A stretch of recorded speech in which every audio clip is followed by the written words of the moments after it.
In the payments team, we often decided like, gosh, we got to move fast, or we got to like add new products, and like we would go to the senior team and we'd say like, gosh, what's the most important thing we need to do? Like, because there's so many things we could do, and it was very clear. Like basically, Jeff said, your first tenet is you will never have a breach of your credit cards.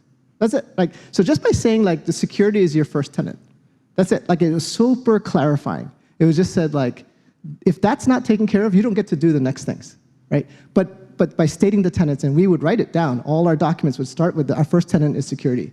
It was very easy. Like, you don't need to debate this thing. Like, oh, do we cut a corner here? No, you cannot, right? That's done. So tenets are pre-chewed decisions. That's how I think about it. So they've already been discussed and debated, and we kind of came to a conclusion like, this is it. This is what we should use. And the best tenets are controversial. Because this is what new teams do. Like, new people come in and they say, well, I'm going to have some tenets. My tenet is the customer's always first. And I look at it and I say, I don't know if this really separates a decision, right? I mean, customer first is kind of baked into Amazon already. So to me, that's mom and apple pie, and it's not controversial at all. But if you said a tenet that says, we're going to prioritize customers that make more than $50,000 a year, okay, that's controversial. Like, that's not something we do. And so why did you make that tenet?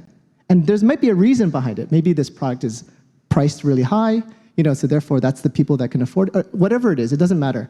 It creates the debate, and we hash it out. We argue it in the room. And we say, okay, we keep the tenet, or we don't keep the tenet. We change the tenet. But once it's there, it's pre-chewed, right, pre-argued.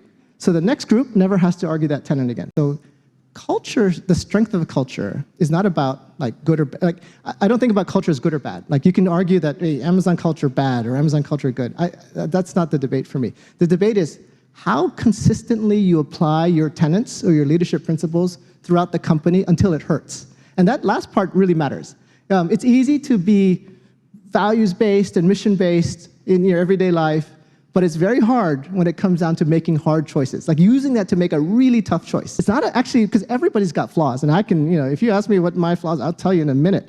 But if that manager is not transparent enough about the flaws, it tells me something, gosh, do I trust this person? Do I trust their judgment? Can they be vocally self-critical? Right? These are the things that go through my mind.